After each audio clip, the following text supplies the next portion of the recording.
জুমার দিনে মসজিদে আসার জন্য আমরা প্রস্তুতি হব, কি নিয়াতে আসবো, কোন মসজিদে আসবো, এটা আমাদেরকে জানতে হবে। অনেক ব্যক্তি রয়েছে, অনেক লোক রয়েছে, অনেক ইসলামের দল রয়েছে, তারা মসজিদে তাবলীগ দাওয়াতি কাজ দেওয়ার জন্য ঘোরাফেরা করে, সফর করে। তাদের নাম নাই কিনা আপনারা চেনেন? যারা 40 চিল্লা মসজিদ সফর করে, মসজিদে আসে, তাবলীগ করে, প্রচার করে, দিন প্রচার করে, একটা খরচ হয়। দিনের দাওয়াত দিক থেকে প্রচার করাটা কি খরচ? ইবাদত। ইবাদত কি ইচ্ছা অনুযায়ী করা যায়? আল্লাহ এবং রাসূল সাল্লাল্লাহু দেখানোর পদ্ধতিতে যদি আমরা ইবাদত করি, সেটা গ্রহণযোগ্য হবে। তাহলে আমরা মসজিদে সফর করার জন্য চাইতেছি, যদি আমাদের নিয়াতে যদি ত্রুটি থাকে, তাহলে মসজিদে যাওয়া আমাদের জন্য বিপদ হবে। আর নিয়াত যদি সঠিক থাকে, তাহলে মসজিদে যাওয়া আমাদের জন্য কল্যাণ হয়ে আসবে। আপনারা এই মসজিদে এসেছেন, অনেক দূর দূরান্ত থেকে এসেছেন, তো আপনারা কিন্তু এই নিয়াতে এসেছেন জেলাবাড়ি সালপাড়াতে যদি আমি গিয়ে জুমার খুতবা শুনি, তাহলে কবুল হতে পারবো। এই নিয়াতে এক্সট্রা কেউ কি নিয়াতে এসেছে, আমি একটা বেশি নাকি পাবো? আপনার বাড়ির পাশে একটা মসজিদ রয়েছে, সেখানে সালাত আদায় না করে এখানে আসেন, কিন্তু আপনার আপনাকে এইরকম নিয়াত রয়েছে যে আমি বাসাতে সালাত আদায় করার চাইতে ওই মসজিদে গিয়ে সালাত আদায় যদি করি, তাহলে এক্সট্রা আর সব পাবো। এই নিয়াতে যদি যাওয়া হয় বড় মসজিদে গিয়ে যদি আমি সালাত আদায় করি, তাহলে সব পাবো। বড় মসজিদে বড় বক্তা, বড় খতিব, বড় আলেম, তার আলোচনা যদি শুনে আমি এক্সট্রা সওয়াব পাবো। এরকম যদি নিয়াত যদি হয়, আমি তো সফর করতেছি। রাসূলুল্লাহ সাল্লাল্লাহু আলাইহি ওয়াসাল্লাম আবু হুরায়রা রাদিয়াল্লাহু আনহু তিনি বলেন, ক্বালা লা তুসাদ্দু রিহালু ইলা সালাসাতি মাসাজিদিল হারাম ওয়া মাসজিদির রাসূল ওয়া মাসজিদিল আকসা। রাসূলুল্লাহ সাল্লাল্লাহু আলাইহি ওয়াসাল্লাম তিনি বলতেছেন যে মসজিদুল হারাম, মসজিদুল নববী বা মসজিদুর রাসূল এবং মসজিদুল আকসা, তিনটা মসজিদ ব্যতীত অন্য কোন মসজিদে সালাতের উদ্দেশ্যে সওয়াব হবে মনে করে, সওয়াবের নিয়তে সফর করা যাবে না। কয়টা মসজিদ ব্যতীত? তিনটা। মসজিদুল হারাম, মসজিদুল নববী আর মসজিদুল আকসা। এই তিনটা মসজিদে সওয়াবের নিয়ত করে আপনি সফর করতে পারবেন এবং এর সওয়াবও রয়েছে। সব অসংখ্য সব বর্ণনা করেছে, অনেক হাদিস রয়েছে এই তিনটা মসজিদ সম্বন্ধে। এবার কিন্তু আর কোন মসজিদে যদি এক্সট্রা সওয়াবের নিয়তে যদি আমি আপনি যদি যাই, তাহলে এই যাওয়াটা কি হবে? বেদাতে অন্তর্ভুক্ত হয়ে যাবে। এই সওয়াবের নিয়ত করে যদি যাই, অমুক জায়গায় বড় হুজুর রয়েছে, তার বক্তব্য যদি শুনি, তাহলে এক্সট্রা সওয়াব। যে না, আমরা কখনো এই নিয়তে কোনো মসজিদে প্রবেশ করবো না, কোনো মসজিদে সফর করবো না। মসজিদ সফর করবো কোন ক্ষেত্রে? দেখার উদ্দেশ্যে যাবে, সুন্দর একটা মসজিদ, অনেক সুন্দর, দেখার উদ্দেশ্যে গেলে সেখানে বক্তা বক্তব্য দেয়, আর বক্তব্য থেকে কিছু এলেম নিব, জ্ঞান নিব, এই উদ্দেশ্যে যাবেন। অসংখ্য হাদিস আছে, কোনো ব্যক্তি যদি এলেম শিক্ষা দেয় এবং এলেম শিক্ষা করার জন্য যদি মসজিদে যায়, তার অসংখ্য ফজিলত আল্লাহ সাল্লাল্লাহু আলাইহি ওয়াসাল্লাম বর্ণনা করেছেন। এমনকি কোনো ব্যক্তি যদি এলেম অর্জন করার জন্য মসজিদে প্রবেশ করে, আর কোনো ব্যক্তি যদি এলেম শিক্ষা দেওয়ার জন্য যদি মসজিদে প্রবেশ করে, রাসূলুল্লাহ সাল্লাল্লাহু আলাইহি ওয়াসাল্লাম বলেছেন ওই ব্যক্তি স্বয়ং যুদ্ধরত আছে, মানে জিহাদের রত আছে। তাহলে আপনার বাড়ির পাশে মসজিদ যদি আপনি এখানে যদি উদ্দেশ্যে এসে থাকে যে এইভাবে কথা থেকে আমি কিছু জ্ঞান অর্জন করবো, শিক্ষা লাভ করবো, তাহলে আপনার আশাটা অনেক ক্ষেত্রে উপকারে আসবে। তারপরে আমরা মসজিদ বলতে কি বোঝাই? মসজিদ বলতে কি যে একটা বিষয় বুঝি, এই চারিদার ওয়াল দিকে একটা যে মসজিদের মতো একটা দেখি, একই কি মসজিদ বলে? মসজিদ বলতে কি বোঝায়? মসজিদ কাকে বলে? মসজিদ শব্দটি পবিত্র কোরআনুল কারিমে 27 বার এসেছে। মসজিদের উৎপত্তি সাজাদা, সিজদা, সিজদা হবে না, যে জায়গাটাতে সিজদা দেওয়া হয় তাকে বলা হয় কি মসজিদ, তাকে বলা হয় মসজিদ। যেখানে সিজদা দেওয়া হবে সে জায়গার নাম করণ করা হবে, সেটা হচ্ছে কি তার জন্য মসজিদ। সিজদা দেওয়ার স্থানকে বলা হয় মসজিদ। রাসূল মুহাম্মদ সাল্লাল্লাহু আলাইহি ওয়াসাল্লামের নাম সাইদ খুদরি রাদিয়াল্লাহু আনহু তিনি বলেন, রাসূল মুহাম্মদ সাল্লাল্লাহু আলাইহি ওয়াসাল্লাম বলেছেন আল আরদু কুল্লাহা মসজিদ, জমিনের যত জায়গা আছে আজ জমিন করতে যা বোঝায় কুল্লাহা সব জায়গায় সিজদা, সব জায়গায় সিজদা দিতে পারবে, ইল্লা তবে কি আল মাকরাবা ওয়াল হামামা, এক কবরে মানুষ সিজদা দিতে পারবে না। কবরস্থানে কবর কেন্দ্রিক যেইগুলো জায়গা রয়েছে সেখানে সিজদা দেওয়া যাবে না, সেটা মসজিদ নয়। দুই আল হামামা, তার মানে দুই নম্বর হচ্ছে গোসলখানা, গোসলখানা এখানে আপনি সিজদা দিতে পারবেন না। কয়টা জায়গায় সিজদা দেওয়া যাবে না? এক কবরস্থান, দুই জানতে হবে পুরো প্রশ্ন এগুলো আমাদের জানতে, উত্তর আমাদেরকে জানতে হবে। দুইটি জায়গা ব্যতীত যতগুলো জায়গা রয়েছে সমস্ত জায়গা কি মসজিদ, সিজদার স্থান। আরো কয়েকটি পয়েন্ট রয়েছে, এই একটা হাদিস থেকে আমরা দুইটা জায়গা পেলাম। তাহলে কবর কেন্দ্রিক যেগুলো মসজিদ রয়েছে সেগুলো মসজিদ আমাদের বর্জন করতে হবে। যেগুলো মাজারগুলো তৈরি হয়েছে, আগে মাজার ছিল না পরে মাজার হয়েছে, কতগুলো বুঝতে পারবেন। কবর হলে গেছে মাজার হয়, কবর না থাকলে মাজার হয়? মাজার হয় না। তাহলে কবরকে কেন্দ্র করে যদি কোনো প্রকার যদি মাজার তৈরি হয়, কোনো প্রকার যদি মসজিদ তৈরি হয়, মসজিদ বলতে কি বললাম? সিজদার স্থান। মসজিদ বলতে সিজদার স্থান, যেই জায়গায় সিজদা দেওয়া হবে সেটাই কি মসজিদ। তাহলে মাজার সিজদা হয় না, তাহলে মাজার আমরা মাজার ওটা ধরুন কি মসজিদ, সিজদার স্থান। তাহলে কবরকে কেন্দ্র করে যদি কোনো মসজিদ যদি তৈরি করা হয়, এই যে আমরা ওযু করে বের হলাম, আমার আলোচনা করতেছিলাম মসজিদ সংক্রান্ত আলোচনা করবো, এখন আপনি জুমার খুতবা শোনার জন্য রওনা দিবেন। এখন যদি মনে করেন বড় একটা কবর রয়েছে, কবরকে ঘিরে বিশাল মসজিদ তৈরি হয়েছে, বিশাল মাজার তৈরি হয়েছে, সেখানেও সালাত আদায় করা হয়, সেখানেও জুমার খুতবা চলে, এখন আপনি ওই মসজিদে যাবেন কি যাবেন? মসজিদে যেতে হবে, বড় মসজিদ, হুজুরও বড়, টাঙ্গিও বড়, সব কিছুই বড়, কিন্তু সমস্যা কবরকে কেন্দ্র করে মসজিদটা তৈরি হয়েছে। এই মসজিদ সালাত আদায় করা যাবে? হাদিস হাদিস নেন, কিন্তু আগে থেকে মসজিদ ছিল, আগে থেকে ছিল মসজিদ, আগে থেকে ছিল, পরবর্তীতে কবর পাওয়া হয়, পরবর্তীতে কবর এখানে মসজিদ তৈরি, পাশে কবর দেওয়া হয়েছে। আমরা এই কবরকে কেন্দ্র করে মসজিদ তৈরি হয় নাই, সেই ক্ষেত্রে এই মসজিদে সালাত আদায় করা যাবে। এই জন্য কবর মূল বিষয় ছিল না, আগে থেকে মসজিদ ছিল, পরবর্তীতে কবর দেওয়া হয়েছে। কিন্তু এখানে যদি আবার যদি কবরকে কেন্দ্র করে যদি মাজার তৈরি হয়, কবরকে কেন্দ্র করে যদি মাজার তৈরি হয়, পাশে একটা মাজার তৈরি, ওই মাজার সিজদা দেওয়া যাবে? হাদিস নেন, রাসূল মুহাম্মদ সাল্লাল্লাহু আলাইহি ওয়াসাল্লাম মিশকাত হাদিস নম্বর 713, জুনদুব রাদিয়াল্লাহু আনহু তিনি বলেন, قال سمعت النبي صلى الله عليه وسلم يقول ألا وإن من كان قبلكم كانوا يتخذون القبور, রাসূল সাল্লাল্লাহু আলাইহি ওয়াসাল্লাম বলতেছেন, আমি রাসূল জুনদুব রাদিয়াল্লাহু আনহু তিনি বলেছেন, আমি রাসূল সাল্লাল্লাহু আলাইহি ওয়াসাল্লামকে বলতে শুনছি, সাবধান, আলা মানে সাবধান, আলা মানে কি সাবধান। আরেকটা পয়েন্ট মনে রাখবেন, আলা, আলিফ জবর আ, লাম জবর আলা মানে কি বললাম? সাবধান। আল্লাহু সাল্লি আলা মুহাম্মাদ, এখানে আলা আছে, এখানে কি আছে? এই আলা মানে কি জানেন? আল্লাহু সাল্লি আলা মুহাম্মাদ, মুহাম্মাদের উপর আলা মানে কি? মুহাম্মদ সাল্লাল্লাহু আলাইহি ওয়াসাল্লাম এর উপর কি বর্ষিত? সালাম বর্ষিত, শান্তি বর্ষিত। আসসালামু আলাইকুম, এই আলা আলাইকুম, আসসালামু শান্তি বর্ষিত, আলাইকুম মানে তোমাদের, তোমাদের উপর।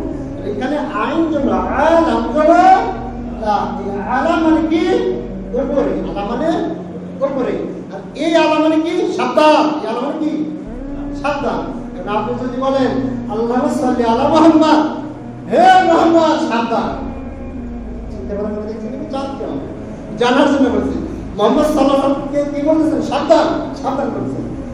উচ্চারণগুলো আমাদেরকে জানতে হবে। হ্যাঁ, আপনি জানেনই না কোথায় আইন আছে, কোথায় আলিফ আছে। জানার পরে যদি উচ্চারণ যদি ঠিক যদি না হয়, আল্লাহ ধরবেন না। আপনি জানলেনই না ওখানে কোন আলিফ আছে। গুরুত্বপূর্ণ বিষয়। তাহলে আমরা কি বলবো? আল্লাহুম্মা সাল্লি আলা মুহাম্মাদ ওয়ালা আলি মুহাম্মাদ। এটা আবার আলিফ বলা আলহামদুলিল্লাহ। এগুলো আমাদের জানতে হবে, বুঝতে হবে। কোরআন শুধু পড়েই যাচ্ছে, বুঝে না। সারা জীবন সালাত পড়েই যাচ্ছে, অর্থ বুঝে না, বুঝতে হবে। তাহলে আলা, সাবধান, তোমরা কবর সমূহকে মসজিদে পরিণত করো না, সিজদায় পরিণত করো না, সিজদার স্থানে পরিণত করো না। কবরকে কেন্দ্র করে কোনো প্রকার সিজদার স্থান তৈরি করা যাবে না। তারপর তিনি বলছেন, আমি তোমাদেরকে এই কাজ হতে নিশ্চিতভাবে নিষেধ করছি। রাসূলুল্লাহ সাল্লাল্লাহু আলাইহি ওয়াসাল্লাম কবর কেন্দ্রিক সিজদার স্থান বানাতে স্বয়ং তিনি নিষেধ করেছেন। রাসূলুল্লাহ সাল্লাল্লাহু আলাইহি ওয়াসাল্লাম যে কাজ করতে নিষেধ করেন সেই কাজ করা হারাম না হারাম? জায়েজ না জায়েজ? না জায়েজ। স্বাভাবিক বিষয়গুলো বোঝার চেষ্টা করি না, ওরা বাপ মারা সমাধান তৈরি করতেছে। অনেকেই ঘুমাচ্ছেন, ঘুমন্ত পরিবেশ ত্যাগ করেন। বিষয়গুলো জানতে হবে।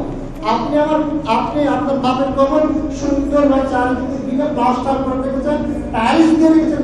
আসলে এগুলো করা যাবে কিনা? হাদিস থেকে শুনুন। জাবের রাদিয়াল্লাহু তাআলা আনহু তিনি বলেন, রাসূলুল্লাহ সাল্লাল্লাহু আলাইহি ওয়াসাল্লাম বলেন, কবরে চুনকাম করতে, কবরটাকে পাকা করতে, কবরে প্লাস্টার করতে, কবরে টাইলস করতে রাসূলুল্লাহ সাল্লাল্লাহু আলাইহি ওয়াসাল্লাম নিষেধ করেছেন। কবরের উপর ঘর বানাতে রাসূলুল্লাহ সাল্লাল্লাহু আলাইহি ওয়াসাল্লাম নিষেধ করেছেন। কবরের উপর বসে থাকতে রাসূলুল্লাহ সাল্লাল্লাহু আলাইহি ওয়াসাল্লাম নিষেধ করেছেন। হাদিস কি করবেন? হাদিস মেশকাত হাদিস নম্বর 1697 নম্বর হাদিস, 1698 নম্বর হাদিস। হাদিস প্রমাণ করছে কবর প্লাস্টার করা যাবে। এই এলাকাতেও রয়েছে কত প্লাস্টার কবর, কত দিবে আলেমরাই করে রেখেছে, হুজুরেরাই করে রেখেছে। সেখান থেকে ইনকাম করে সেই টাকা যদি পায়, ওই টাকা হালাল হবে? চিন্তা ভাবনা করি না। রাসূলুল্লাহ সাল্লাল্লাহু আলাইহি ওয়াসাল্লাম নিষেধ করেছেন। বুখারী হাদিস নম্বর 917। আবু হাযিম ইবনে দিনার রাদিয়াল্লাহু আনহু তিনি বলেন, একদিন কিছু লোক সাইদের নিকট আগমন করে একটা মিম্বার কোন কাঠের তৈরি ছিল, মিম্বার কাঠের তৈরি ছিল। এই নিয়ে তাদের মনে প্রশ্ন জেগেছিল। তারা এই সম্পর্কে তার নিকট জিজ্ঞাসা করেন। তিনি বলেন, আল্লাহর শপথ, আমি সম্মত করবে অবগত আছি যে তারা কিসের ছিল, মানে মিম্বারটা কিসের ছিল তিনি অবগত ছিলেন। প্রথম যেই দিন তা স্থাপন করেন, এক পর্যায়ে রাসূলুল্লাহ সাল্লাল্লাহু আলাইহি ওয়াসাল্লাম মহিলাকে বললেন, যাও আমার জন্য একটা মিম্বার তৈরি করে নিয়ে আসো। রাসূলুল্লাহ সাল্লাল্লাহু আলাইহি ওয়াসাল্লামের জন্য কাঠের তৈরি কৃত তিনটি কি বলা যায়, তিন ধাপ করা মিম্বার রাসূলুল্লাহ সাল্লাল্লাহু আলাইহি ওয়াসাল্লাম আসেন। রাসূলুল্লাহ সাল্লাল্লাহু আলাইহি ওয়াসাল্লাম সেখানে উঠে তিনি জুমার খুতবা দিতেন। তারা বলতেন যে আপনি একটা খেজুরের গাছ, পরে একটা হাদিস বলি, তাহলে এই হাদিসটা একটু শোনার চেষ্টা করুন। রাসূলুল্লাহ সাল্লাল্লাহু আলাইহি ওয়াসাল্লাম মিম্বরে খুতবা দেওয়ার জন্য এই যে বিষয়টা এখানে ইচ্ছা করেন, একটা প্রথম দিকে রাসূলুল্লাহ সাল্লাল্লাহু আলাইহি ওয়াসাল্লাম একটা খেজুরের গাছ ছিল। যখন মসজিদটা স্থাপন ছিল, ছোট ছিল, আবার মসজিদ ছোট এবং স্থাপন ছিল, সেখানে খেজুরের গাছ ছিল। রাসূলুল্লাহ সাল্লাল্লাহু আলাইহি ওয়াসাল্লাম খেজুরের গাছ ধরে খুতবা দিতেন। মসজিদ যখন খেজুরের গাছ ধরে, আমি মনে করেন এখানে নিচে খেজুরের গাছ ধরে খুতবা দিই, আপনারা অনেক মুসলিম যদি হয়, সে কি মানুষের সামনে দেখতে পাবে? আমাকে কি দেখতে পাবে? পাবে না। তখন তারা বলে, রাসূল, আমরা মনে করছি আপনি উঁচু জায়গায় থাকেন, যাতে করে আমরা সমস্ত মুসলিমদের, সমস্ত সাহাবায়েরা আপনাকে দেখে কথা শুনতে পারবেন। তখন রাসূলুল্লাহ সাল্লাল্লাহু আলাইহি ওয়াসাল্লাম অনুমতি দিলেন।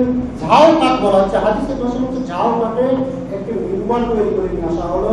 রাসূলুল্লাহ সাল্লাল্লাহু আলাইহি ওয়াসাল্লাম সেই মিম্বারের উপরে উঠলেন। উঠে যখন তিনি খুতবা দিতেছেন, রাসূলের স্পর্শ ওই যে খেজুর গাছ ছিল, রাসূলুল্লাহ সাল্লাল্লাহু আলাইহি ওয়াসাল্লামের স্পর্শটা তার অন্তরে গেঁথে গেছিল। একটা খেজুর বৃক্ষের গাছ হু করে কান্নার আওয়াজ আসতেছে। রাসূলুল্লাহ সাল্লাল্লাহু আলাইহি ওয়াসাল্লাম বুঝতে পারলেন খেজুরের গাছ হু করে কান্নার আওয়াজ আসতেছে। শুধু তাই নয়, খেজুরের গাছ রাসূলুল্লাহ সাল্লাল্লাহু আলাইহি ওয়াসাল্লামের বিরহে স্বয়ং ফেটে পড়ে কতটা কষ্ট। রাসূল মুহাম্মদ সাল্লাল্লাহু আলাইহি ওয়াসাল্লাম ওই খেজুরের কাছে হাত কত বড় এক সাহাবী নিয়ে গেলেন, অথবা পরবর্তীতে সেটা ভুল উপায়ে খেয়ে নিলেন। আমি যেটা বুঝাতে চাচ্ছিলাম, এই যে আপনি 3টা মিম্বার বলেছেন, অনেক ব্যক্তি আছে যে হুজুর 3 মিম্বারের কথা হাদিসে আছে, এবং প্রথম মিম্বারে যাবেন আল্লাহ সুবহানাহু ওয়া তাআলা যখন বলেন ওই ব্যক্তির জন্য ধ্বংস, দ্বিতীয় মিম্বারে উঠলেন ওই যখন বলেন ওই ব্যক্তির জন্য ধ্বংস, তৃতীয় মিম্বারে উঠলেন তখন বলেন ওই ব্যক্তির জন্য ধ্বংস। 3টা ধাপের উপর উঠে রাসূল মুহাম্মদ সাল্লাল্লাহু আলাইহি ওয়াসাল্লাম খুব বলতেন, হুজুর আপনি এক তলায় কেন বলেন, রাসূল ছিলেন 3 তলায়, আপনি এক তলায় কেন? এখন তা কি বলবেন? এই হাদিসটা তাকে বলবেন সেই বুখারী হাদিস। প্রথম দিকে রাসূল মুহাম্মদ সাল্লাল্লাহু আলাইহি ওয়াসাল্লাম কোথায়? নিচতলায় তিনি খুতবা দিতেন। পরে যখন 3 তলা হলো, 3 তলায় খুতবা দিলেন। যখন মসজিদটা কি হয়ে গেল? বড় হয়ে গেল, লম্বা হয়ে গেল। আর যখন মসজিদ খাটো ছিল, ছোট ছিল, তখন তিনি এক তলায় খুতবা দিয়েছেন। মাশাআল্লাহ, আমি যদি 3 তলায় উঠি এগুলো বাঁধবে না? তাহলে এটা আমার জন্য প্রযোজ্য নয়। এই হাদিসটা নেওয়ার দরকার আছে। কারণ যখন বলা হচ্ছে ইটের তৈরি মিম্বরে সালাত পড়ানো যাবে না, এটা রাসূল মুহাম্মদ সাল্লাল্লাহু আলাইহি ওয়াসাল্লামের সুন্নাত নয়। টাইলসের তৈরি যে মিম্বর আছে, এটা রাসূল মুহাম্মদ সাল্লাল্লাহু আলাইহি ওয়াসাল্লামের সুন্নাত নয়। তখন ওই ব্যক্তি আবার উল্টা আবার প্রশ্ন করবেন, রাসূল মুহাম্মদ সাল্লাল্লাহু আলাইহি ওয়াসাল্লামের সুন্নাত কোথায় পেলে একতলাই প্রথম ধাপে এসে তোমার খুতবা দিতে হবে? হাদিসটা প্রমাণ করে 3 ধাপে খুতবা দিতে। তখন এই হাদিসটা এক করে দেন যে আমার মসজিদের ছাদ যদি নিচু থাকে আর আমি যদি 3 তলায় বেঁধে দেয়, তখন আমি 1 তলায় দিতে পারি, 2 তলায় দিতে পারি, 1 ধাপে দিতে পারি, 2 ধাপে দিতে পারি। আর যদি মসজিদের এটা যদি বাধা যদি সম্ভাবনা যদি না থাকে, তাহলে আমি 2 ধাপে 3 তলায় দুটা কি করতে পারি? দুটাই হাদিস আছে, দুইটাই বুখারী মুসলিমের হাদিস। সুতরাং আমরা বোঝার তৌফিক দান করুন। এই হাদিস থেকে যেটা প্রমাণিত সেটা হচ্ছে কাঠের তৈরি মিম্বরে খুতবা দেওয়া হচ্ছে সুন্নাত। সত্য রাসূলের যুগে কি পাথর ছিল না? পাথর দিয়ে কি বিশাল বিশাল মসজিদ করেছে, তো তার কি পারতেন না রাসূল মুহাম্মদ সাল্লাল্লাহু আলাইহি ওয়াসাল্লামের জন্য এই পাথরের তৈরি মিম্বর তৈরি করতে? অবশ্যই পারতেন। আমার চাইতে আপনাদের চাইতে হাজার হাজার কোটি কোটি গুণ বেশি ভালোবাসেন সাহাবায়ে তো পারতেন। রাসূলের সুন্নাত কি কাঠের তৈরি মেম্বার? এখন আপনি আমার উল্টা সেটা ঝাল কাঠ দিয়ে তৈরি করতে হবে? জি না, এটা কিন্তু আমরা সওয়াব মনে করে আমি মেম্বারে যদি বক্তব্য দিই 10 মিনিট পাবো, কোন আলেম বলতে পারবে মেম্বারে উঠে যদি আমাদের বক্তব্য দিই তাহলে এক্সট্রা আমি 10টা লিখে পাবো, 1000 লিখবো। এরকম হাদিস নেই। মেম্বারের মূল উদ্দেশ্য হচ্ছে কি আমাকে দেখানো, লোকজন যেন আমাকে দেখতে পারে, এটা ছোট উদ্দেশ্য। সুতরাং সিলেটের যত মেম্বার আছে, যে বলেছিলাম ওজু শেষ, আপনি কোন মসজিদের দিকে রওনা হবেন, সেই মসজিদ সিমেন্টের তৈরি মেম্বার ওই মসজিদ বর্জন করার চেষ্টা করুন। যে মসজিদ ইট টাইলস দিয়ে তৈরি মেম্বার আছে ওই মসজিদ বর্জন করুন। এই যে জায়গায় রাসূল সুন্নাতকে অপমান করা হয়, যে জায়গায় রাসূল মুহাম্মদ সাল্লাল্লাহু আলাইহি ওয়াসাল্লাম সুন্নাতকে অবমাননা করা হয়, ওই মসজিদ বর্জন করার চেষ্টা করুন। অবশ্যই এগুলো আপনাকে আমাকে বর্জন করতে হবে। রাসূল মুহাম্মদ সাল্লাল্লাহু আলাইহি ওয়াসাল্লাম যে লাঠি নিয়ে চলতেন, আমাকে সেই লাঠি নিয়ে চলার নাম ইবাদত নয়।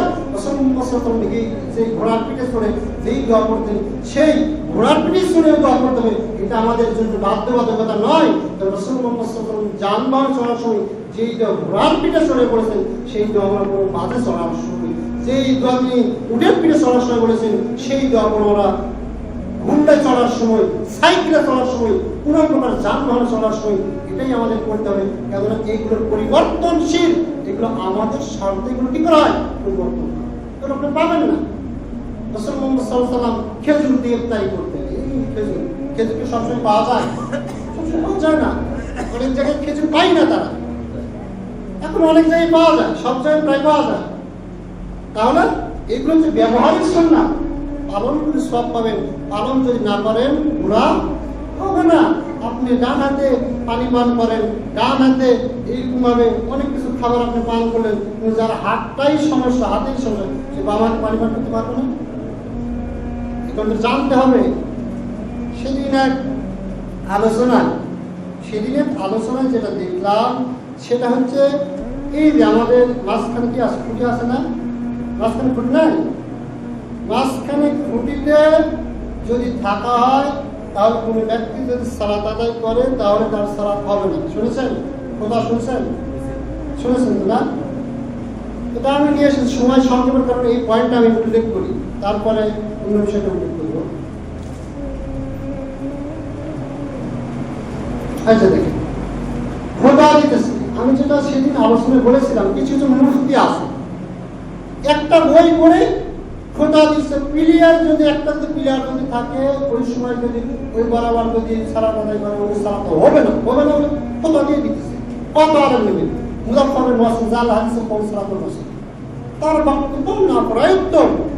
জি, এটা বলতে হবে, একেবারে সালাতই হবে না। কত মুফতি নেবেন, অথচ দলিল আপনি দেখেন সালাত হবে কি হবে না। তিরমিজি হাদিস নাম্বার 229 নম্বর হাদিস, আব্দুল হামিদ ইবনে মাহমুদ রাহমাতুল্লাহ আলাইহি থেকে বর্ণিত।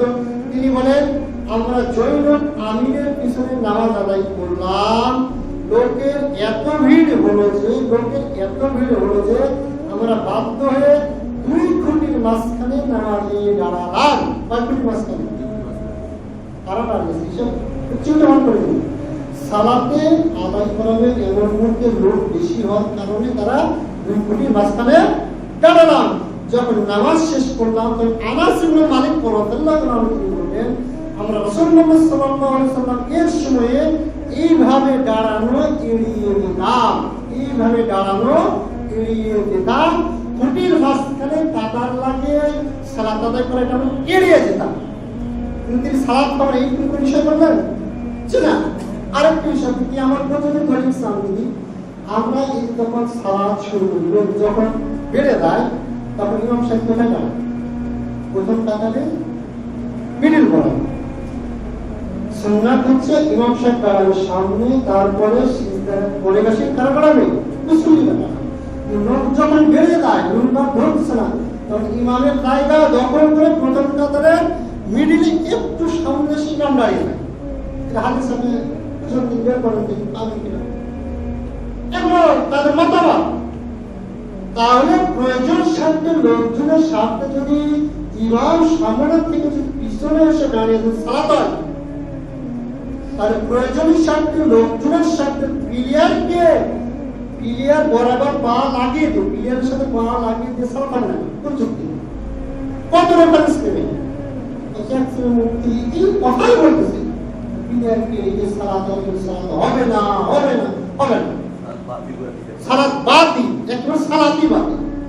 আল্লাহ আমাদের বোঝার তৌফিক দান করুন। আপনি হাদিসটা দেখতে পারেন, তিরমিজি 229 নম্বর হাদিস, আব্দুল্লাহ বিন বাস সদরের ফতোয়া বলে গ্রামের মধ্যে তিনি বলতেন, এটা সুন্নাতের বিপরীত, তবে সালাত বাতিল হবে না। এটা সুন্নাতের বিপরীত, তবে সালাত বাতিল হবে না। বসে থেকে খাওয়া কি সুন্নাত? বসে থেকে খাওয়া সুন্নাত। এবং পাটি বিছিয়ে 10 টাকা বিছিয়ে খাওয়া করাটা কি সুন্নাত।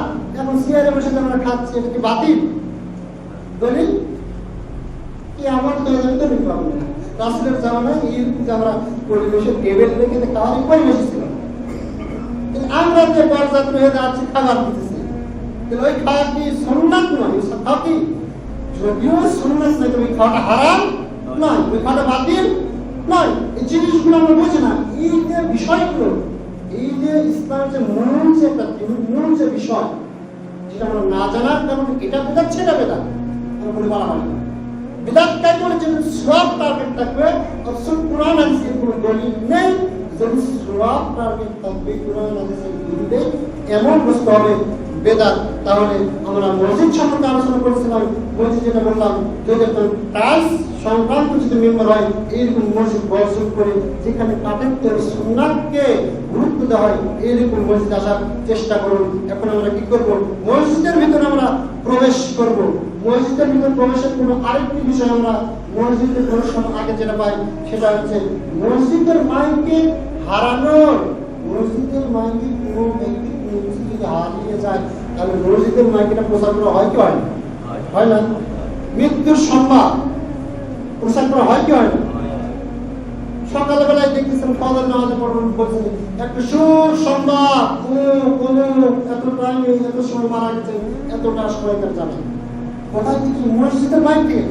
এটা করা যেমন আবু হুরায়রা রাদিয়াল্লাহু আনহু তিনি বলেন রাসূলুল্লাহ সাল্লাল্লাহু আলাইহি ওয়াসাল্লাম বলেছেন যে ব্যক্তি শুনে অথবা দেখে মসজিদে এসে কেউ তার হারানো জিনিস খুঁজতেছে, মসজিদে এসে হারানো জিনিস খুঁজতেছে, প্রচার তো দূরের কথা, মসজিদে এসে হারিয়ে গেছে, সেই জিনিস খুঁজতেছে, রাসূল মুহাম্মদ সাল্লাল্লাহু আলাইহি ওয়াসাল্লাম বলতেন লা রাদ্দাহুল্লাহু আলাইকা, তোমরা এই দোয়া করো আল্লাহ রাব্বুল আলামিন তার জন্য ওই হারানো জিনিস ফেরতই না। চিন্তা ভাবনা করে দেখেছেন মসজিদের মাইক কেন বলতেছে এই বস্তু হারিয়ে গেছে, এখন তো হারানো বস্তু বলছে, এমনকি বিলেতে মনে করেন ধানের সিঁদুর এসেছে বলছেন ভাইরা আপনার হাতগুলো বেঁধে রাখবেন, মাইক কিনেছে মসজিদ কেন নিজ শব্দে ব্যবহার করতেছে। আল্লাহ রাসূল বলছেন হারানো বস্তুর জন্য তারা যদি প্রচার করে উল্টা তাকে খুঁজে দেওয়া তো দূরের কথা, উল্টা তুমি আল্লাহর দরবারে বলবো লা রাদ্দাল্লাহু আলাইকা, আল্লাহ রাব্বুল আলামিন তার এই হারানো বস্তু যেন ফিরিয়ে নেয়, যেন খুঁজেই যেন না পাই। আল্লাহ রাসূলুল্লাহ সাল্লাল্লাহু আলাইহি ওয়াসাল্লাম বলেছেন, তারপর রাসূলুল্লাহ সাল্লাল্লাহু আলাইহি ওয়াসাল্লাম বলেছেন কারণ হারানো জিনিস খুঁজবার জন্য এই মসজিদ তৈরি হয়, হারানো বস্তু খুঁজবার জন্য মসজিদ তৈরি হয়। সহিহ মুসলিম হাদিস নম্বর 568, আবু দাউদ 473, ইবনে মাজাহ 767, এছাড়া অসংখ্য হাদিস রয়েছে। হাদিসটা হচ্ছে যায়েফা রাদিয়াল্লাহু আনহু তিনি বলেন যে আমার মৃত্যু তিনি বলেন আমার মৃত্যু হলে এই বিষয়ে তোমরা কোনো ঘোষণা দিবে না। যায়েফা রাদিয়াল্লাহু আনহু বলেন আমার যদি মৃত্যু হয়ে যায় তাহলে এই বিষয়ে ঘোষণা দিবে না, প্রচার করবে না, আমার ভয় হয় যে এটা মৃত্যুর সংবাদ প্রচার করে ধরে নেওয়া হবে, মারা গেছি আর কোনো সংবাদ প্রচার করবে, এই প্রচার করবে না, কেননা মৃত্যুর সংবাদ প্রচার করা রাসূল মুহাম্মদ সাল্লাল্লাহু আলাইহি ওয়াসাল্লামের কাছ থেকে বলতে নিষেধ, মানে শুনেছি তিনি নিষেধ করেছেন। তিনি বলেছেন মৃত্যুর সংবাদ প্রচার করা, এটা কিন্তু মাইকে ধরিয়ে দেওয়া, কি অবস্থা? আল্লাহ রাব্বুল আলামিন বোঝার তৌফিক দান করুন। হাদিস তিরমিজি 986 নম্বর হাদিস। সুতরাং যে মসজিদে হারানো বস্তুর মাইকিং করা হয় ওই মসজিদ বর্জন করার চেষ্টা করুন। তার রাসূলকে অমান্য করে যে মসজিদে মৃত্যুর সংবাদ প্রচার করা হয় যে মসজিদের মাইকে, এই মসজিদ বর্জন করে এখন আপনি মসজিদের ভিতরে প্রবেশ করুন। তবে ওযু করে এই কয়েকটা পয়েন্ট মনে রাখবেন। ওযু করে যেই মসজিদ মসজিদ করেছে এই মসজিদ ব্যতীত আপনি শিরকযুক্ত যে মসজিদ আছে এই মসজিদ ব্যতীত, এবং যে মসজিদের মিম্বার এইরকম ইট দিয়ে তৈরি হয়েছে, টাইলস দিয়ে তৈরি হয়েছে, এইগুলো লক্ষ্য রাখবেন। তারপরে আপনি কোনগুলো লক্ষ্য রাখবেন যে এই মসজিদের মৃত্যু সংবাদ দেওয়া হয়, হারানো বস্তু ফিরানোর জন্য ঘোষণা দেওয়া হয়, এইরকম বর্জন করে এইরকম বিষয়গুলো এইরকম যেখানে প্রচার করা হয় এই মসজিদ বর্জন করে এখন আমরা মসজিদে প্রবেশ করব। মসজিদে প্রবেশের সময় ডান পা দিয়ে ঢুকবেন, বাম পা দিয়ে ঢুকবেন, খেয়ালই নেই আমার। কত লোককে দেখেছি ইচ্ছা করে পা দিয়ে ঢুকে যাচ্ছে, বুঝছে না? ইবাদতের জন্য এসেছেন আপনি, রাসূলুল্লাহ সাল্লাল্লাহু আলাইহি ওয়াসাল্লামকে অনুসরণের মাধ্যমে যে ইবাদত করেন সেটা ইবাদতের সম্পর্ক। মসজিদে ঢোকার সময় কোন পা? ডান পা। পেশাব পায়খানা ঢোকার সময় কোন পা? হুজুর বলার সময় আছে যে যা মানতে হবে, সুন্নাতগুলো মানতে হবে। আর বের হওয়ার সময় কোন পা? আপনি লক্ষ্য করে দেখবেন যতটা মসজিদ আছে কিভাবে পায়, লক্ষ্যই করেন কোন পা দিয়ে শুনবো। তাহলে মসজিদে আমরা কোন পা দিয়ে প্রবেশ করবো? ডান পা দিয়ে প্রবেশ করে দোয়া তো জানেন, লেখে দেওয়া আছে, তারপরে দোয়া মুখস্থ হয়। আমি যখন এখানে পড়াতাম, কোরআন পড়াতাম, যতগুলো ব্যক্তি গেছে প্রায় কিছু জরুরি 1000 জন ব্যক্তি কেউই করে অথচ তারা প্রতিনিয়ত জুমার সালাতের জন্য আসে। 7 তারিখ আল্লাহুম্মা তাহলি আবওয়াবা ওয়া রাহমাতিক ওয়া রাহমাতিকা, এই যে আপনি পাঠ করলেন, এই হাদিস আপনারা কেউ কি দেখেছেন? একজন ব্যক্তি কি হাদিস দেখছেন? দেখেন এই হাদিস আগে আসছে তোমরা রাসূলুল্লাহ সাল্লাল্লাহু আলাইহি ওয়াসাল্লামের প্রতি সালাম পাঠ করো, তারপরে দাও। রাসূলুল্লাহ সাল্লাল্লাহু আলাইহি ওয়াসাল্লাম এর পূর্বে মসজিদে ঢোকার পূর্বে সালাম দাও, তারপরে দোয়া করো। ইবনে মাজাহ হাদিস আছে দেখেন 772 নম্বর হাদিস, মুসলিম 713 নম্বর হাদিস। সালাম দেওয়ার পর আপনি বলবেন এবং দুরূদ পড়ার পর আপনি বলবেন, কি বলবেন? আল্লাহুম্মা ফতাহলি আবওয়াবা ওয়া রাহমাতিকা। মসজিদে ঢুকলেন, এখন এই যে দেখেন জুমার খুতবা শোনা সুন্নাত না ফরজ? ফরজ। এটা যতগুলো লোক এখানে ঢুকেছে মাশাআল্লাহ তামানে বসে পড়েছে, যারা যারা এসেছেন আবার 2 রাকাত সালাত আদায় করে বসে। এই ইসলামের কথা কে মানে আমার কথা বুঝতেই পারে। আপনারা এসে তো বসে পড়লেন, আল্লাহ রাসূল থেকে হাদিসটা দেখেন, আপনারা যখন বলছেন হুজুর এটা কি অপমান করছি না, অপমান নয় ভাই, তো দিন শেখার জন্য এসেছেন, এটা মসজিদের হক। রাসূল মুহাম্মদ সাল্লাল্লাহু আলাইহি ওয়াসাল্লাম জাবের ইবনে আব্দুল্লাহ রাদিয়াল্লাহু আনহু বলা যা রাসূল নবী সাল্লাল্লাহু আলাইহি ওয়াসাল্লাম ইয়াকতুবুন নাস ইয়াউমাল জুমআহ, আল্লাহ রাসূল মুহাম্মদ সাল্লাল্লাহু আলাইহি ওয়াসাল্লাম খুতবা দিচ্ছে, ইয়াকতুব মানে খতিব বক্তব্য দিচ্ছেন, ইয়াকি জুমআহ সরাসরি হাদিসে বলা জুমার দিনে রাসূল মুহাম্মদ সাল্লাল্লাহু আলাইহি ওয়াসাল্লাম দিচ্ছেন, খুতবা দিচ্ছেন। তাহলে জুমার আলোচনা শোনা কি বললাম ফরজ। এখন যখন বলা হয় আপনি যদি একটা সালাত আদায় করুন, ফরজের দাম বেশি না সুন্নাতের দাম বেশি, একটা ঠিক আছে। যারা পড়বে না কতটুকু যে যুক্তি, কত যে যুক্তি, ফরজের দাম বেশি না সুন্নাতের দাম বেশি। আজ থেকে 2 দিন আগে হুজুরেরা বক্স বাড়াচ্ছে বিয়ের দিনে, তো তখন তার কাছে গিয়ে বলা হচ্ছে ভাই আপনি বক্স বাড়াচ্ছেন, তো হুজুর আজকের দিন বাজাবো, কাল থেকে তাহাজ্জুদ পড়ে ভালো হয়ে যাবে, যুক্তি দিচ্ছে তো বক্স বাজাবি। আমি 9টার সময় বাসায় গেলাম, 9:30 দিয়ে বাসায় গেলাম, বাসায় যাওয়ার পর দেখতেছি বাজতেছে ডিজে গান বাজতেছে। তো আমি আমার স্ত্রীকে বলছি ব্যাপার কোথায় বক্স বাজতেছে, তোমার স্ত্রী বলছে তোমার ভিডিওতে বক্স বাজতেছে। আমার একটা বাগান রয়েছে, ওই বাগানে আয়োজন করে বক্স বাজানো 6টা ইনফ্রেন্ড দিয়েছে। আমি জামা খুললাম, রাগের শুনে জামা খুললাম, চিন্তা করছে হয়তো মরমু না মারমু, এই কথা বলে সাহস নেই। বেটা কিন্তু বড়ি দেখছে হাজি বসে আছে, হাজি বেটা বসে আছে, হাজি লাঠি বসে আছে, পাশাপাশি মসজিদের মাশাআল্লাহ মুয়াজ্জিনও বসে শুনতেছে। একাই গেলাম, বক্স চালান গিয়ে ওই মতো কথা বলা যাবে না, এটা খুতবা বিষয়। বললাম এই বক্স বন্ধ কর, ওদিকে একবার টাকা দিয়েছে, মানে আগেও একবার ধারণ খাইছে, তারপর দেখে বন্ধ করে দেয়। হিজড়ারা বসে বলছে এই তোরা কিছু খাইছে কি টাকা দিয়ে গেছে, শহরের সব আমার জমির থেকে আসো, তো নাচগুলো আছে রাস্তার মূল্য, রাস্তা ফাড়া হয়ে যায়, সবার কথা সেটাই বলছে, রাস্তার পিছনে তুলে ফেলে, কিন্তু আমার জমি তুলে আসে। হ্যাঁ গেল পাড়ার দামান মানুষ, ওই যে বললাম যেগুলো ডিগ্রিধারী মুয়াজ্জিন সব, তার মানে আমার বিরুদ্ধে নাই ভিড় কমাচ্ছে, কে মারে না কোনো সমস্যা নেই, একটা সাউন্ড করে আল্লাহ রাস্তে সবগুলো মানুষ এগুলোই তার রাস্তা, রাস্তা কেউ ওটা পাড়ার মানুষ রাস্তা তো ধরার জায়গা নেই, ছোট ছোট রাস্তা। মাশাআল্লাহ দেখলাম কি 2 গান বাজানোর পরে বাঁচে, জমির যদি নামিয়ে যাবে হাঁটে লিবার যাচ্ছে, পাও কাটবো। আজকে বর্তমানে বলতেছে হুজুর আমার সমাজ দেশে থাকবে কিসব সকালবেলা ওদের যে সরকার তুমি মোবাইল কি খরচ আমাদের এসেছেন, তো বলুন দেখো সমাজের সরকার আজকে গিয়ে সরাসরি তাও স্ট্যাম্প নিয়ে আসছে, এসে আজকে এটা জারি করবে। কোন ব্যক্তি যদি বক্স বাজানো তো দূরের কথা, বিয়া করতে যদি বক্স যদি তার বাড়ি থেকে আসে তাহলে হয়তো সমাজে থাকবে না, তো বাতিল হয়েছে, সমাজে থাকবে না তো বাতিল। স্ট্যাম্প নিয়ে এসে আমাকে ওখানে থাকতে বলুন, আমি থাকলাম না, আমার জুম আসতে চলে আসবে, আপনি সাহস করে দাঁড়ান, ইনশাল্লাহ যারা শয়তান তার সবাই দুর্বল থাকে। সেটাই বুঝেছি আমি একাই, ওটা পাড়ার মানুষ বিপক্ষে, এক বাবাজি দাড়ি মুখ সব পেকে গেছে, উনি আসলে হাত হুজুর একটা দিন বাজারে পা পায়, এই কথা হচ্ছে দাড়ি মুখ পেকে গেছে, সব দাড়ি মুখ পেকে গেছে, আপনি আমার কাছে আপনার কাছে বক্স বাজানোর জন্য, ইসরায়েল আসানোর জন্য, আর বলেছে একদিন বাজারে পা পায়। আমাদের সমাজের মানুষের উপর হুজুর আজকে বিড়ি খাও খাইতেছে, একদিন বিড়ি খেলে পা পায়, এটা আমাদের যুক্তি আমাদেরকে বর্জন করতে হবে।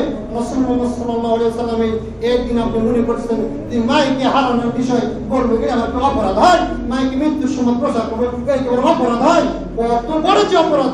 ছোট্ট একটা পয়েন্ট বলে আমার আলোচনা শেষ করবো, কত বড় যে অপরাধ। একটা পয়েন্ট আপনি দেখেন, সেটা হচ্ছে ছোট্ট একটা বিষয় যেটা আমাদের সমাজে আছে, সেটা হচ্ছে কি দেখেন, পিছনে সালাত আদায় করছে, সামনে দিকে হুড় করে চলে যাচ্ছে, এরকম নাই কিছু সালাত আদায় করছে, সালাতের নামে হুড় করে চলে যাচ্ছে, দেখেন আপনি মনে করছেন এগুলো অপরাধ হয়, কত বড় অপরাধী। একটা হাদিস সহিহ বুখারী হাদিস তোমার 510 নম্বর হাদিস, কত নম্বর হাদিস? 510 নম্বর হাদিস, মিশকাত 775 নম্বর হাদিস। বুশর ইবনে সাঈদ রাদিয়াল্লাহু তাআলা রাহমাতুল্লাহ আলাইহি বললেন তো যায়েদ ইবনে খালিদ রাদিয়াল্লাহু তাআলা তাকে আবু জুহাইম রাদিয়াল্লাহু তাআলা এর নিকট পাঠালেন যেন তিনি তাকে জিজ্ঞাসা করেন যে মুসল্লির সামনে দিয়ে অতিক্রমকারীর সম্পর্কে আল্লাহ রাসূল মুহাম্মদ সাল্লাল্লাহু আলাইহি ওয়াসাল্লাম কি শুনেছেন। তিনি তাকে পাঠালেন। তখন আবু জুহাইম রাদিয়াল্লাহু তাআলা বললেন আল্লাহ রাসূল মুহাম্মদ সাল্লাল্লাহু আলাইহি ওয়াসাল্লাম বলেছেন যদি মুসল্লির সামনে দিয়ে অতিক্রমকারী জানতো এটা কত বড় অপরাধ, যদি মুসল্লি সালাত আদায় করছে সামনে দিয়ে অতিক্রম করা যাওয়া আসা করা এটা কত বড় অপরাধ, এই ব্যক্তি যদি জানতো তাহলে সেই মুসল্লির সামনে দিয়ে অতিক্রম করার চেয়ে 40 বছর হতে পারে, 40 দিন হতে পারে, 40 মাস পর্যন্ত ওই ব্যক্তি দাঁড়িয়ে হিসাব চিন্তা ভাবনা দেখুন। মসজিদে সালাত আদায় করছে, সামনে সালাত আদায় করছে, তার সামনে দিয়ে সরাসরি চলে যাচ্ছে, সামনে দিয়ে সরাসরি চলে যাচ্ছে। আল্লাহ রাসূল বলতেছেন যদি ওর অপরাধ সম্পর্কে যদি জানতো 40 দিন হতে পারে, 40 বলছে 40 দিন হতে পারে, 40 মাস হতে পারে, 40 বছর হতে পারে, একবার দাঁড়িয়ে থাকবে তখন সেটা এটা আমি আলোচনা করবো, মসজিদ সম্পর্কে আলোচনা করবো, দলিল ভিত্তিক ইনশাআল্লাহ আলোচনা করবো। তাহলে যে বিষয়টা জন্য বললাম দেখেন এগুলো বিষয়গুলো ছোটখাটো মনে করছে, এগুলো বিষয় কেমন কি মনে করতেছে ছোটখাটো মনে করছে। তার সামনে দেখলে আর কি অপরাধ হয়, মাইকে প্রচার করলে বা কি অপরাধ হয়, মৃত্যু সংবাদ প্রচার করলে বা কি হয়, বিয়েতে একটা বয়স ধরালে বা কি ক্ষতি হয়, এরকম ভাবে আমরা পাপ কাজ করে এসেছে। তিনি ভাই এরকম ছোট বিষয়গুলো করুন না, আল্লাহ রাব্বুল আলামিন বোঝার তৌফিক দান করুন সকল।